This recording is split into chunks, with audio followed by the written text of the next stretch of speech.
नमस्कार सर, मेरा नाम राजू है। आज का टॉपिक है कि कौन सा म्यूचुअल फंड जस्ट बाय करके छोड़ दूं। जैसे कि हमने एक प्लॉट लिया था कॉर्नर का, बर्फी साइज का, लगा के छोड़ दिया। हमको क्या करना है? हमारे पास पैसा बहुत ज़्यादा है, हमको क्या करना है, देखना क्या है? बढ़ेगा बढ़ेगा, अभी नहीं बढ़ा हुआ है, जब बढ़ेगा देखा जाएगा। अरे बेटा बेटी पोता पोती के लिए है, क्या करना है? उसी टाइप से, जैसे हम ऐसे सोचते हैं प्लॉट फ्लैट के लिए, उसी टाइप से जस्ट बाय एंड फॉरगेट। ऐसा कौन सा म्यूचुअल फंड ले लें लंबे समय के लिए कि वेल्थ क्रिएशन हो जाए? ये टॉपिक है आज का। उसके पहले एक क्वेश्चन पूछा जाता है कि एनएवी जो है बहुत ज़्यादा हाई है, बहुत ज़्यादा है, तो कम वाला खरीदना चाहिए ना, ज़्यादा अच्छा होगा। अब उदाहरण के तौर पे 2200 रुपया में निपॉन ग्रोथ फंड मिल रहा है, तो इससे अच्छा है कि कोई 10-20 रुपये वाला खरीदूं तो कितना अच्छा होगा। यहाँ देखते हैं निपॉन ग्रोथ फंड वाला तो एनएवी जो है 2259 चल रहा है, और सिंस इंसेप्शन इसने 21.68% का रिटर्न दिया है। जबकि एक्सपेंस का बात करें तो यहाँ पे है 1.69, 2% से नीचे एक्सपेंस है। क्यों है नीचे? क्योंकि इसके पास एएम ज़्यादा है। एएम कितना है? 14,000 करोड़ है। इतना ज़्यादा एएम होने की वजह से जो है एक्सपेंस कम है। तो यहाँ पे 1995 में ये 10 रुपया से शुरू हुआ था। आज 28 साल के बाद 21.68% का कंपाउंडिंग रिटर्न दे रहा है। मतलब 21 करके 28 साल रिटर्न दिया कंपाउंडिंग, तो जाके इसका एनएवी लगभग 2200 पे आ गया। जबकि यहाँ पे एक्सपेंस रेशियो काटा कितना था? 1.69। अगर ये नहीं काटा होता तो दोनों जोड़ के 23.37% का रिटर्न होता। नहीं काटता तो, लेकिन काटना तो पड़ेगा। फंड मैनेजर है, एएमसी है, हमें पेमेंट करना है, एडवर्टाइज, ताम झाम, लाइट, कैमरा, एक्शन, ये सब करना है, तो कुछ ना कुछ खर्चा आएगा। वो खर्चा ये है, खर्चा काटने के बाद शुद्ध मुनाफा आपका ये दिया जा रहा है। अब उनका कहना है कि भाई ये तो महंगा है। तो अब ऐसे सोचिए, एक बनिया का दुकान था, 28 साल पहले भी था और आज भी है। उस बनिया के दुकान में हमारे दादाजी बाबूजी जाते थे, 10 रुपये का एक पैकेट खरीदते थे। उसमें चावल, दाल, जीरा, मरीच, धनिया गुंडी सब होता था। एक पैकेट लाते थे 10 रुपये का, 7 दिन एक फैमिली बैठ के खाते थे। एकदम रॉ मटेरियल जो लाते थे, 7 दिन आराम से घर चल जाता था। आज वही पैकेट उसी बनिया के दुकान में, उस बनिया का बेटा बेटी पोता पोती चला रहे होंगे दुकान, तो वही पैकेट लेने के लिए जाते हैं। जो 10 रुपये मिलता था आज 2200 रुपये का मिलता था। सेम वही चीज़, जीरा, मरीच, धनिया गुंडी, जितना जितना था पहले 1-1 किलो, वैसे ही है। उसी रेशियो में सब कुछ है। तो क्या कहेंगे कि ये महंगा हो गया और ये सस्ता था? एज पर इन्फ्लेशन जो बढ़ेगा वो तो बढ़ेगा ही बढ़ेगा। लेकिन आज यदि आप पैसा 10 रुपया वाला कोई चीज़ लेते हैं, 10 रुपया का ही खरीदना चाहते हैं बनिया की दुकान में, तो 10 रुपये का ही चीज़ मिलेगा, उसी रेशियो में कम हो जाएगा। यानी 10 रुपया का एनएवी वाला म्यूचुअल फंड खरीदेंगे तो 10 रुपया ही स्टॉक में डिवाइड हो जाएगा। और 2200 रुपया का एक एनएवी वाला खरीदेंगे तो वो 2200 रुपया सारे स्टॉक में डिवाइड हो जाएगा। खरीद आप आज रहे हैं, पीछे 28 साल पहले नहीं खरीद रहे हैं। तो आज आप 2200 का खरीदें या 100 रुपया वाला खरीदें या 200 रुपया वाला खरीदें, वो 200 रुपया ही मार्केट में डिवाइड होगा। अगर 2200 और 5000 वाला खरीदेंगे तो 5000 ही डिवाइड होगा।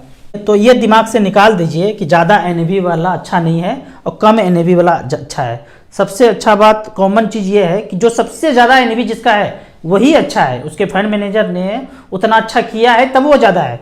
एक 10 रुपया से लेके 2000 तक आ गया और एक 10 रुपया से लेके 1000 रुपया तक आ गया, तो कौन सा अच्छा है? तो जाहिर सा बात है, जो 10 रुपये से 2000 तक आ गया वो फंड और फंड मैनेजर अच्छे होंगे। और जो 1000 तक ला पाया, क्या पता वो लार्ज कैप होगा और ऊपर वाला मिड कैप स्मॉल कैप होगा। तो बेहतर है कि जो ज़्यादा एनएवी है आपको उसमें इन्वेस्ट करना चाहिए। अब दूसरा एक टॉपिक है, एक गाना है बेहतरीन, आजकल मैं गुनगुना रहा हूँ। 1 2 3 4 5 6 7 8 9 10 11 12 13।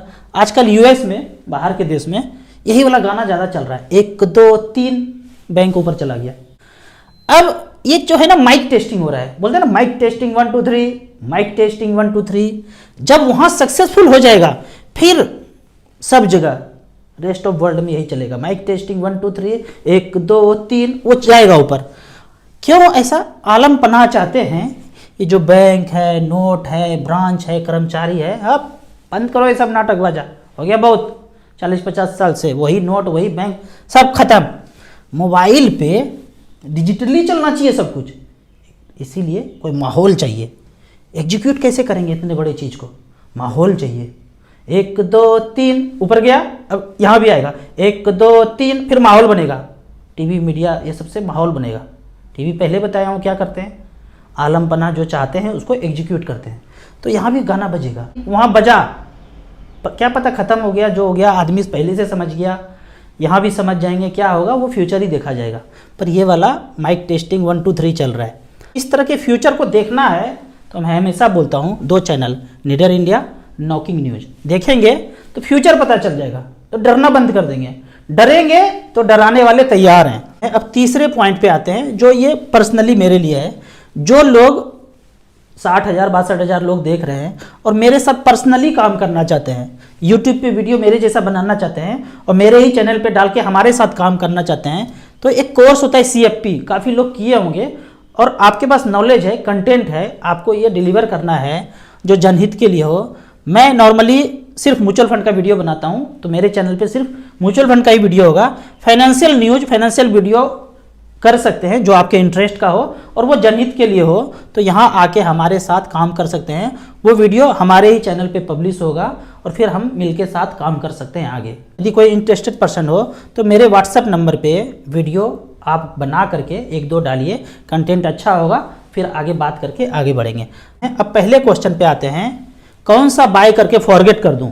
उसके पहले एक और न्यूज है, सेबी का एक न्यूज आया है। न्यूज इस तरह से है, न्यूज ये है कि SEBI allow parents to invest in minor MF folio, मतलब पेरेंट्स हैं आप तो आप अपने बच्चे के नाम पे इन्वेस्ट कर सकते हैं, ऐसा एक रूल आया है। पहले क्या था, जैसे मैंने अपने बच्चे के नाम पे इन्वेस्ट कराया है, तो मैं हूँ, यहाँ 2 हमारे बच्चे हैं, तो बच्चे का एक अकाउंट खोलना पड़ा। बच्चे के अकाउंट खोलने के लिए क्या करना पड़ता था, नाम बच्चे का रहेगा लिखा हुआ चेकबुक पे अकाउंट में, पर आपका ही पैन और आपका ही आधार लगेगा, एज ए गार्जियन आप होंगे, मतलब सब कुछ आपका रहेगा, बच्चे का नाम चेक पे आ जाएगा, सब कुछ आपका रहेगा।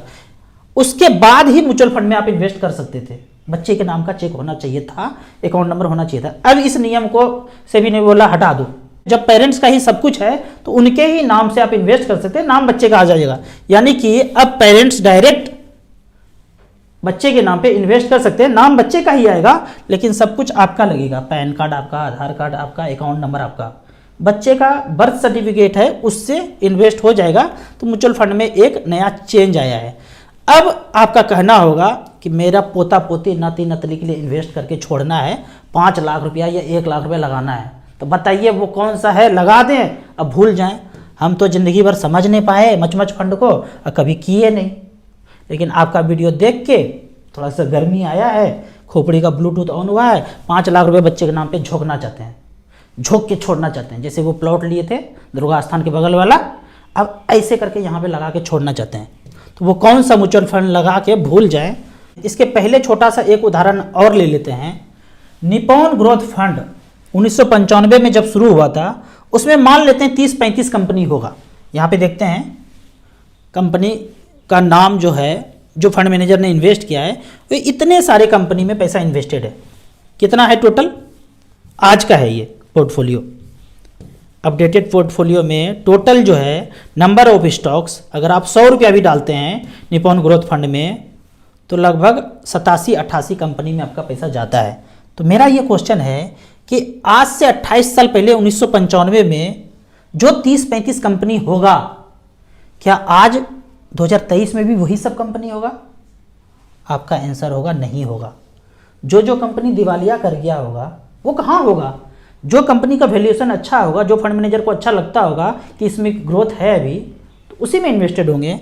तो 28 साल पहले जो कंपनी का लिस्ट होगा उसमें से तो काफ़ी नदारत होंगे। हो सकता है 1-2 कंपनी कैरी फॉरवर्ड हुए होंगे या वो भी नहीं होंगे। क्यों? क्योंकि ये बोलते हैं अपने आप को मिड कैप स्मॉल कैप। जब एक mid cap company large cap बन जाएगा तो उसको तो पोर्टफोलियो से निकालना पड़ेगा ना, क्योंकि ये लार्ज कैप म्यूचुअल फंड तो है नहीं। जैसे ही स्टॉक लार्ज कैप होगा उसको निकलना पड़ेगा, क्योंकि लार्ज कैप कैटेगरी में नहीं है ये। अब कोई जो स्मॉल है वही कभी ना कभी मिड बनेगा और जो मिड है वही कभी ना कभी लार्ज बनेगा। तो जितने स्मॉल कैप कंपनी है मिड और लार्ज जैसे बनता है, फंड मैनेजर उसको हटा देता है। तो अभी आप जितने भी स्टॉक देखते हैं यहाँ पे, वो स्मॉल स्मॉल स्मॉल या मिड मिड होगा, क्योंकि ये कैटेगरी मिड स्मॉल कैप में ज़्यादा इन्वेस्ट कर रहे हैं, लार्ज कैप में नहीं कर रहे हैं। तो इस तरह से करके हर 5-10 साल में कंपनी पूरा का पूरा पोर्टफोलियो चेंज हो जाता है। यहाँ पे जो भी कंपनी को कंज्यूमर यूज कर रहे हैं, उसके प्रोडक्ट को यूज कर रहे हैं, वो तो उनके साथ होगा, और जिस कंपनी को कंज्यूमर यूज नहीं कर रहे हैं वो दिवालिया कर जाएगा।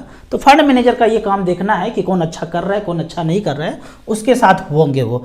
अब यहाँ पे जो क्वेश्चन है, टॉपिक है वीडियो का, कि कौन से म्यूचुअल फंड में लगा के भूल जाऊं, तो हमने 3 कैटेगरी यहाँ पे लिया है। बैंक वाला mutual fund, SBI, HDFC, ICICI, सब में इक्विटी सेलेक्ट किया है। तो क्या करना पड़ेगा, यहाँ पे आइए, और पहला सेलेक्ट किया हमने SBI म्यूचुअल फंड। इसको जब आप डेस्कटॉप वर्जन में स्टार SIP को देखेंगे तो इस तरह का व्यू दिखेगा। मोबाइल को घुमा देंगे हॉरिजॉन्टली तो इस तरह का व्यू आएगा। हमने यहाँ पे सिलेक्ट किया है SBI और ऑल इक्विटी, मतलब SBI का ही ऑल इक्विटी 10 साल रिकॉर्ड लिया है और 10-10 हज़ार रुपये पर मंथ। यहाँ पे पहले देखते हैं, पहला नाम आता है SBI स्मॉल कैप, दूसरा है SBI टेक्नोलॉजी, तीसरा है SBI मैग्नम मिड कैप और चौथा है SBI कॉन्ट्रा। 16,000 करोड़, 28,000 करोड़, 9,300 करोड़, 9,700 करोड़। तो टेक्नोलॉजी वाला सेक्टोरियल फंड है। मैं सेक्टोरियल फंड में इन्वेस्ट करने से मना करता हूँ। यदि लंबा नजरिया है तो सेक्टोरियल फंड से बचना चाहिए। ये इक्विटी डाइवर्सिफाइड हो गया, ये इक्विटी डाइवर्सिफाइड हो गया, ये इक्विटी डाइवर्सिफाइड हो गया। 2013 से लेकर अब तक पिछले 10 साल में 10-10 हज़ार रुपये पर मंथ किया तो 37 लाख, 29 लाख, 28 लाख, 28 लाख, इस तरह से बनाया है। 21%, 17%, 16%, 16% का रिटर्न है। ये तो हुआ SBI म्यूचुअल फंड में कौन कौन सा फंड अच्छा है। अब बात करते हैं HDFC म्यूचुअल फंड का। इसमें भी ऑल इक्विटी HDFC का फंड सिर्फ दिख रहा है। तो HDFC small cap AUM 15,000 crore, 10,000 रुपये पर मंथ किया था पिछले 10 साल में, तो 31 लाख बनाया 18% के रिटर्न से। दूसरा फंड यहाँ पे है HDFC मिड कैप अपॉर्चुनिटी। दोनों फंड काफ़ी अच्छा है। इसमें आप HDFC में अगर जाते हैं तो इसमें पैसा इन्वेस्ट कर सकते हैं। इसने बनाया है 29 लाख, 17% का रिटर्न यहाँ पे दिया है। अब ICICI का बात करते हैं। बैंक वाला म्यूचुअल फंड बताया था, सेम ICICI हमने सेलेक्ट किया है, ऑल इक्विटी इन ICICI। तो यहाँ पे फंड आता है पहले नंबर पे ICICI Prudential technology fund, sectoral fund. दूसरे नंबर पे है ICICI प्रोडेंशियल स्मॉल कैप, और तीसरे पे है फिर सेक्टोरियल फंड, इंफ्रास्ट्रक्चर फंड, और चौथे पे है ICICI प्रोडेंशियल वैल्यू डिस्कवरी। इसमें भी देखेंगे 10-10 हज़ार रुपये पर मंथ करके जो रिटर्न आया है 16%, 16%, 15%, 14%। इस तरह से करके 2 फंड आप टॉप का सिलेक्ट कर सकते हैं। 2-2 फंड आप SBI का, HDFC का, ICICI का सेलेक्ट करके लगा सकते हैं। जो पीछे अभी हमने स्लाइड दिखाया वो SIP का बात था। यहाँ पे स्मॉल कैप सेलेक्ट किया है और वन टाइम 50 लाख रुपया कॉर्नर वाला प्लॉट में ना इन्वेस्ट करके 10 साल पहले यहाँ इन्वेस्ट किया था। Nippon India small cap 50 lakh रुपया वन टाइम लगाया था, वैल्यू है 5 करोड़ रुपया। आपको 5 लाख रुपया लिखना है तो यहाँ 5 लाख रुपया लिख सकते हैं। जो भी कैलकुलेशन करना है बिना लॉगिन किए हुए स्टार SIP में जाके कर सकते हैं। SBI स्मॉल कैप का बात करें, 2013 में 50 लाख रुपया वन टाइम लगाया, वैल्यू है 4 करोड़ 49 लाख, 24% का रिटर्न मिला है। एवरेज के रूप में बात करें पिछले 10 साल में तो 19.68% का रिटर्न यहाँ पे जनरेट करके दिया है। आपको नॉर्मल कैलकुलेट करना है तो कैलकुलेटर पे आना है। यहाँ वन टाइम को हमने लमसम को सिलेक्ट किया है कि 5 लाख रुपया वन टाइम रखा और 30 साल के लिए रिमेन इन्वेस्टर रहना चाहते हैं बच्चे के लिए। यदि 15% का रिटर्न मिले तो 5 लाख का वैल्यू 3 करोड़ 31 लाख तक हो सकता है। आप कहेंगे कि नहीं मिलेगा तो 12 से कैलकुलेट करके देखेंगे, खुद से कैलकुलेट करेंगे। 12 से कैलकुलेट करते हैं तो 5 लाख का वैल्यू 30 साल के बाद जो बच्चे को गिफ्ट होगा लगभग 1.5 करोड़ रुपया हो सकता है। यदि आप सेफेस्ट जगह जाएंगे तो 7% के रेट से 1.5 करोड़ की जगह लगभग 38 लाख रुपया आएगा। तो इस तरह से आपको खुद को कैलकुलेट करना है कि पैसा लगाने पे होगा क्या। ये नॉर्मल कैलकुलेशन है। एक्चुअल रिकॉर्ड देखना है तो ग्राफ को वन टाइम SIP में चेक करके जा सकते हैं। अब कुछ कमेंट्स को देखते हैं। कमेंट्स में बोलते हैं हम अपना बिजनेस स्टार्ट करना चाहिए या मच फंड में इन्वेस्ट करना चाहिए। भाई पहले बिजनेस ही करना है, मेहनत का कोई पर्याय नहीं है। मेहनत करके आप पैसा जनरेट जितना करेंगे वो इन्वेस्टमेंट से उतना नहीं हो सकता है। जो पैसा बिजनेस से बेनिफिट हो उस बेनिफिट के थोड़े से पैसे को आप म्यूचुअल फंड में इन्वेस्ट कीजिए। और सबसे पहले जो आपके मन का बिजनेस है, आपको लगता है कि उसमें आप आगे करेंगे, एक्सेल करेंगे, तो वो पहले स्टार्ट करना चाहिए। दूसरा क्वेश्चन है गोल्ड ब्लड स्टोन के लिए क्या करना चाहिए। तो ये मैंने लिंक डाल दिया है, वीडियो हमने बनाया है, 3-4 गोल्ड ब्लेडेड स्टोन का हमने वीडियो बनाया है, दूसरे चैनल पे आप जाके देख सकते हैं। इस चैनल के काफ़ी वीडियो को मोगेम्बो ने उड़ाया है, बोला ऐसे ठीक होना है ना, अरे वहाँ आओ, हमारे दरवाजे पे आओ, ऐसे ठीक हुआ, ऐसे घर में थोड़ी ठीक होना है। काफ़ी सारा वीडियो डिलीट हुआ है भाई, हाथ जोड़ते हैं मोगेम्बो को, मोगेम्बो सुप्रीम है, नहीं जीत सकता है भाई कोई उससे। यहाँ जाइए अलग से, ज़्यादा सवाल जवाब यहाँ पर मत कीजिए, ये भी उड़ जाएगा। मोगेम्बो का नज़र सब जगह है, कोई नहीं बच सकता है उससे। क्या HW पहुँच कर सकते हैं? बिल्कुल नहीं कर सकते हैं। ये वाला क्वेश्चन अगर ऊपर वाले देख रहे होंगे, MC वाले, तो करने का फैसिलिटी दे देंगे। अभी तो SIP में ही इतना झमेला है, पहुँच वॉच करने का सब जगह नहीं है। कैसे करना है फिर? स्टॉप कर दीजिए, 4-5 महीना पहुँच करना चाहते हैं फिर से स्टार्ट कर दीजिए। 1 रुपया का रत्ती भर का फर्क नहीं पड़ता है, आप पॉज करें या स्टॉप करें बात बराबर है, 1 रुपया का भी फर्क नहीं पड़ता है। अगला क्वेश्चन है, मोबाइल पे सही से व्यू नहीं आता है आपके वेबसाइट का starsip.in का। यदि आपको सही व्यू नहीं आता है तो मेरे पर्सनल नंबर पे मुझे स्क्रीनशॉट भेजिए, मैं अपने वेंडर को भेजूंगा, बोलूँगा भाई ये सब तहलका बवंडर जो भूकंप आ रहा है वेबसाइट पे, इसको धीरे धीरे क्लियर करो। तो आप मुझे इस तरह से फीडबैक ज़रूर दीजिए। आपको इसी तरह या उसी तरह म्यूचुअल फंड के बारे में और कुछ जानना है, इन्वेस्टमेंट के बारे में जानना है, तो इस नंबर पे मुझे व्हाट्सअप कर सकते हैं। कमेंट्स में अच्छा क्वेश्चन पूछिए, मैं जवाब देता रहूँगा। आपको वीडियो अच्छा लगे तो फैमिली मेम्बर्स के बीच, व्हाट्सअप यूनिवर्सिटी में दोस्तों के बीच इसे ज़रूर शेयर करें। यूट्यूब पे देख रहे हैं तो लाइक एंड शेयर जरूर करें। Thank you so much.